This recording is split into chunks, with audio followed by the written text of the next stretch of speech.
After encountering a storm at sea, you and your friends are rescued by this cruise ship. But what if I told you that this was all planned by one of your friends? And as you wonder about this ship, that person will begin to hunt you all down, one by one, and then You wake up from a bad dream. Right now, you're on a boat trip with 5 other people. Oh look, there's your crush. He's called Greg and he's the captain of the boat. You guys met at a diner where you work as a waitress, and he has invited you to go sailing today. Now, the rest of the people here are Greg's friends and you've only just met them. This is Victor. He helps Greg sail the boat. This is Sally, who's Greg's friend from high school. And then there's Sally's husband, Downey. By the way, there's this girl called Heather that Sally brought on this trip in hopes of setting her up with Greg. But there's nothing to worry about because you're our mysterious and hot protagonist. When I come in to see you at the diner, I'm not lonely, I'm hungry. Okay, cool. Greg seems to only be interested in you. But Sally and Heather just won't give up. Sally pulls you into a conversation with her instead, and Heather takes the opportunity to start flirting with Greg. Suddenly, the wind stops. A storm comes out of nowhere, and you guys have no time to react or do anything, so the boat flips over and everyone falls into the ocean. But as soon as the boat capsizes, the storm begins to clear up almost immediately. Everyone manages to climb back onto the overturned boat, except one person. Heather is missing. Sally begins to cry, but there's nothing that can be done. You guys can only sit on the boat and wait for your rescue. You drift for a couple of minutes, then something appears in the distance. It's a cruise ship, and it seems to be sailing towards your crew. Everyone starts to shout for help, except you cause you're too mysterious to ask for help. As the ship comes closer, you and your friends see someone on the deck looking down at you guys. The shadowy figure soon disappears, and the ship sails close enough for you guys to jump aboard. But the ship looks so scary. You don't dare to jump cause what if there's a ghost on board? I don't know exactly what mysterious doubts and worries you have, but you are the quirky protagonist, so it's understandable. It's okay, Greg is there to make sure that you don't die from deciding to stay on a capsized boat. After everyone has climbed onto the ship, Sally asks Downey if there's a chance that Heather would have made it aboard this cruise ship, but Downey dismisses this idea. You guys start wandering around the ship. You know what's weird? There's no one else. The whole ship seems to be deserted. After a while, you guys reach the ballroom. Sally! Please. For some reason, Sally still thinks that Heather's on this ship. She swears that she saw the shadow of someone in the corridor. But no one else believes that Heather's here, and Sally soon gets tired of shouting, so she and Downey decide to rest in the ballroom. Victor continues to explore the ship on his own. Meanwhile, you and Greg continue searching for people. You two enter a room where there's writing on a mirror saying, "Go to theater." That was blood. Are we just gonna ignore that? Nah. People working on ships like these always get bored, so they're probably just pranking us. That makes no sense. They rescue us and then they hide for fun? Yeah. Nope, I'm gonna get off the ship right now. Wait, what? I'll have you know that my autistic son is waiting for me to pick him up at school.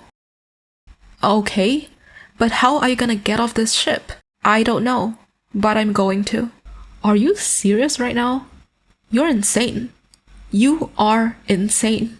Now I know where your son gets his special needs from. I can't believe you would say that. Yo, I'm sorry. Oh, chat, did I fumble?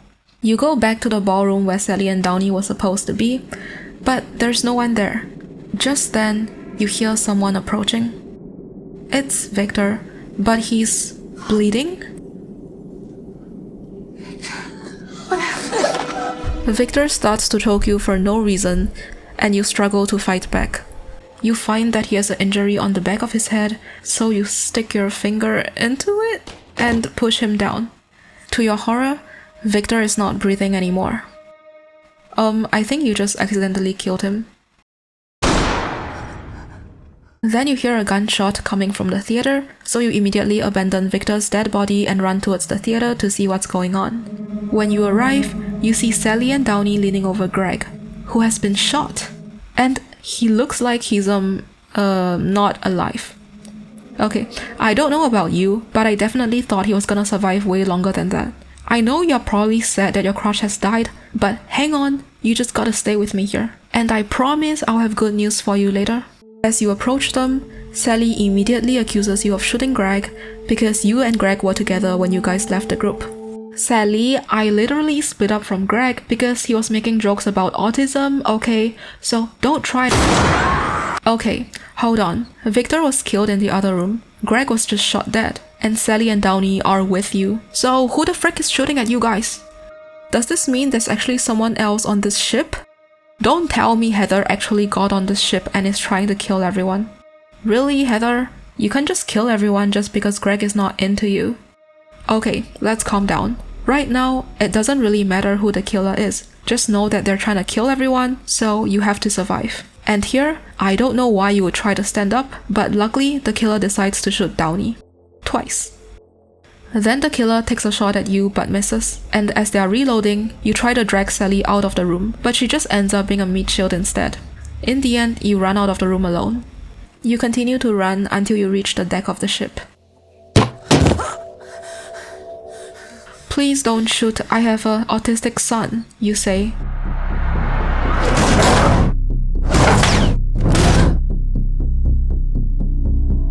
No, dang, cause what even is this move? I would have been in the ocean so quick just from trying to do that.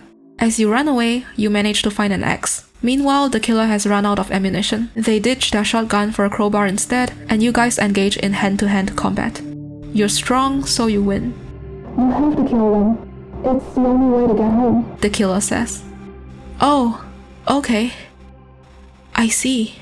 Okay, why are we even listening to this crazy person? Let's just get rid of him.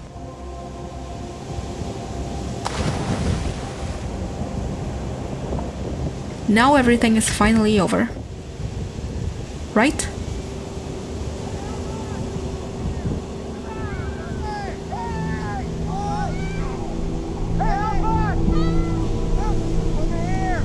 Turns out that you were the one that everyone had spotted on the deck before they climbed on board. Also, do you remember that I told you that I had some good news back when your crush died? Yeah, look, now there's another version of Greg that's alive. So, that's good. You hear them climb aboard the ship. Now they're walking through the corridors, and you follow them while staying hidden. Everything they do and say are exactly the same as what you remember. Okay, I'm sure you've realized that you're in a time loop of some kind. Right now, you are the only surviving member of your group that you arrived with. The group that has just arrived, I'll call them Group 2. Now, I never told you your name. Your name's Jess, and it's important that you know it now because I will need to refer to the copy of you that has just arrived as Jess 2. I can't call her you 2 cause that's too confusing. If you're wondering what's that on the top of your screen, it's just a list of people that you currently see on this ship. So I just thought I'll put it there to make things easier to keep track of. But if it's not helpful for you, then you don't really have to look at it. By the way, if any one of them dies on the ship, I'll turn their names red, and if they're not on the ship, then they won't be in the list. Okay, enough explanations. Let's just chill for a bit. Never mind, Victor 2 is here. He asks you where Greg 2 is, since you were supposed to be walking with him. You start telling Victor 2 about how there's 2 of you on the ship, but Victor 2 doesn't believe you. You get agitated, and you accidentally push his head against a spiky thing. Let's rewind and hear what you said before doing that to him. Talking this shit. It means you're gonna die. You'll die, and then Downey, and then Sally, and then Greg. Now I can't tell if this sentence was a warning or a threat. Anyways, you run away, denying that you did it. You avoid Jess 2 and Greg 2, and you stumble upon a room where you find several black coats as well as several shotguns. Wait, what is this? Notes? If they board, kill them all. Wait a minute, this handwriting seems really familiar. Shit, it is your handwriting. You should realize by now that you're the one that's been killing everyone. The person that you pushed off the ship, that was just another version of you that arrived on the ship with a previous group. Suddenly, you notice a grate covering a space in the floor. As you peer into it, you see dozens of identical lockets containing pictures of your son. Then the locket around your own neck comes loose and slips in. This is when you remember that you need to get back home to be with your son. You come up with 2 new objectives: to protect the current group and to get back home to your son. But how will you get off this ship? Well, you have an idea. If it's true that you're stuck in a time loop, then you know that Group 3 will arrive after some time. So all you have to do is to gather the members of Group 2, then force them to board the capsized boat that will arrive with Group 3. That way, both you and Group 2 can escape from this cruise ship. Well, the only problem would be that Group 2 will see their clones from Group 3, but whatever, you explain everything to them later. Then maybe they'll all get along or something. Let's worry about that later. For now, let's grab a shotgun and some ammunition just in case. Victor. You know I didn't mean to hurt you, right? Now, I'm gonna try and get us off the Victor ship. too must be so confused right now. But whatever, you don't have time to explain anything to him. If this boy don't want 2 holes in his head, he better listen to you. This is where Jess 2 and Victor 2 reunite. And it's also when Jess 2 is supposed to kill Victor 2 on accident, just like what you did to Victor 1. You decide to do what people don't usually do in time loops. You reveal yourself to Jess 2 and point the gun at her.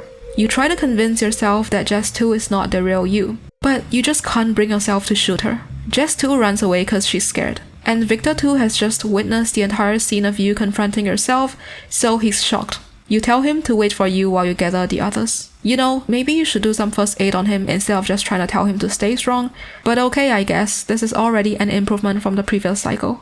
Right? Wrong. Because Greg 2 is dead.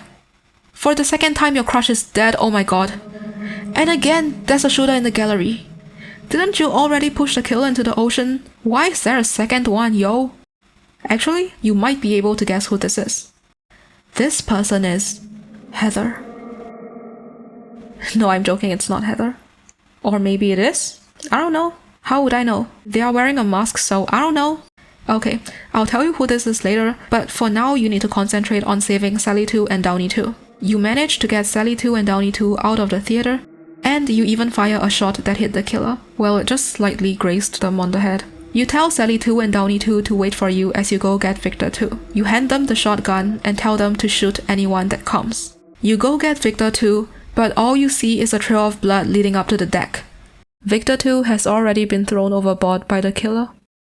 At this time, the killer approaches the couple and takes off the masks to reveal themselves as... It's me, Jess.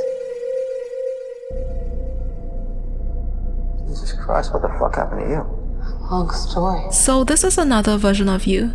But how does that make sense? Let me explain. Right now, you and Group 2 are on this ship. Jess 2 cannot be the killer because she's just boarded the ship. So this killer, whom I will call Jess 0, is likely to have come from Group 0, right before your original group, if we consider your original group to be Group 1. So who's the killer that you pushed off the ship? Well, they must have been from the group before hers, meaning it was just from the group that came before Group 0. When you go back, Sally 2 and Downey 2 are no longer there. Let me tell you where they are. Jess 0 has already led them into a room where she's currently stabbing Downey 2 to death. Sally 2 has also sustained a stab wound, but manages to escape the room. You find her running through the corridor. You chase after her, but she's obviously scared of you. You follow her as she climbs up onto the upper deck of the ship.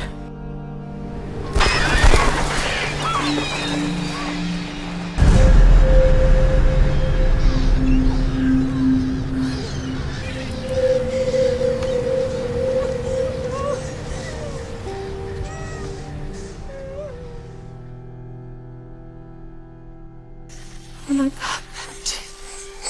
You're crazy. What are you doing? That's when you hear a noise coming from below. From here, you can see the other 2 copies of you fighting on the lower deck. You can tell by their clothes that Jess 2 here is currently killing Jess 0 and throwing her body off the ship.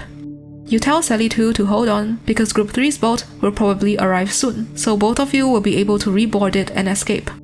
Unfortunately though, Sally 2 soon succumbs to the inevitable.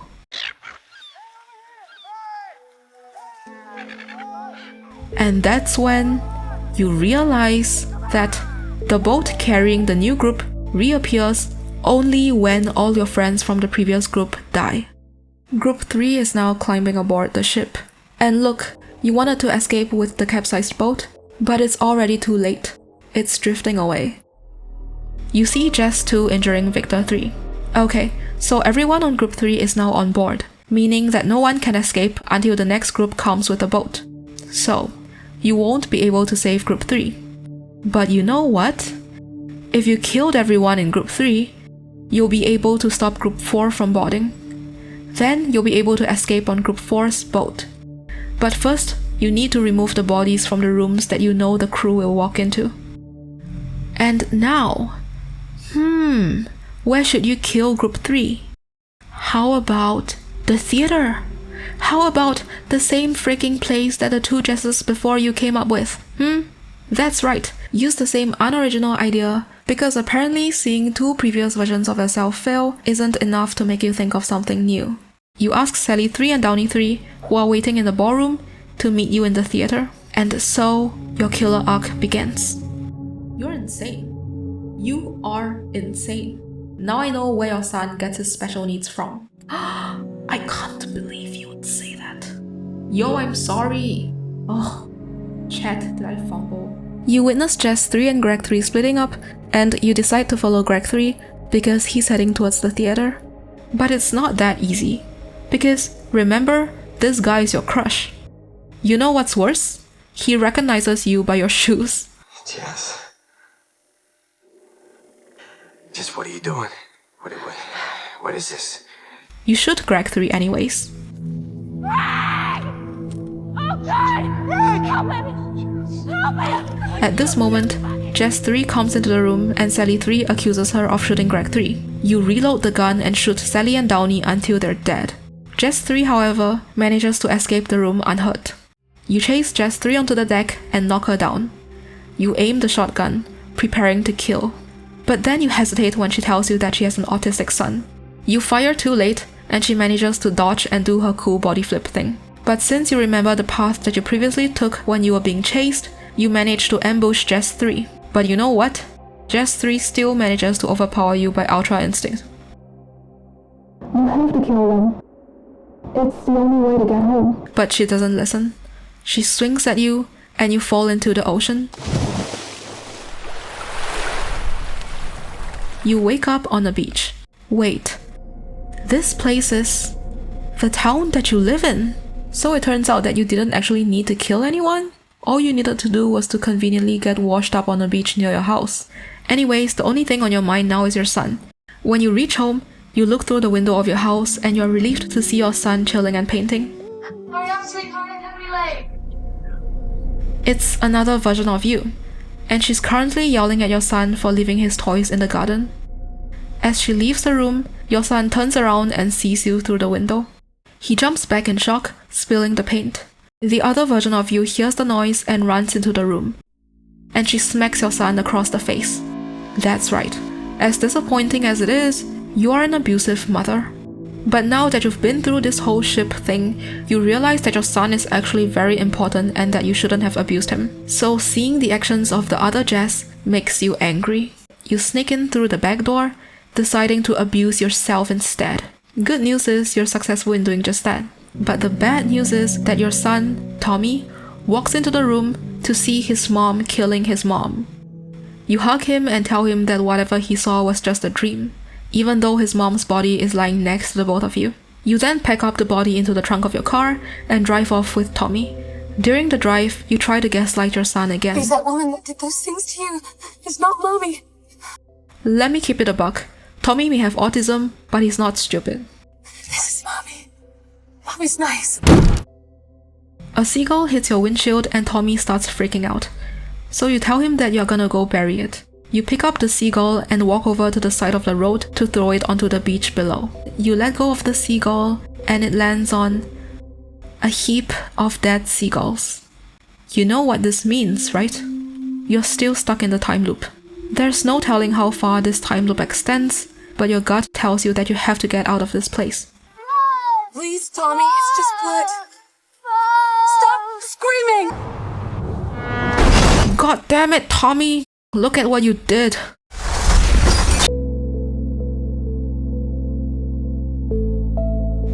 Both your son and the other copy of you are lying on the road. And you're just completely okay. No injuries, no nothing. And no one seems to see you except for this guy behind you. He introduces himself as a taxi driver. He also tells you that Tommy is dead, and that there's nothing that anyone can do to save him. Can I give you a ride? Yes. Take me to the harbor.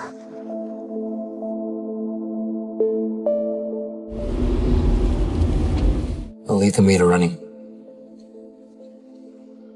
You will come back, won't you? Sure, I promise I'll come back. Maybe. Wow, Mr. Grim Reaper or whoever this guy is. Thank God he's so bad at his job. You walk up to meet Greg and Victor. Greg asks, "Where is your son? Wasn't he supposed to come with you?" He's at school, of course. But today is Sunday. Special needs schools open on Sunday too. Then you hug Greg because you know that at some point later, you're gonna kill him. Greg happily leads you onto the boat to meet his friends, all of whom you will kill later.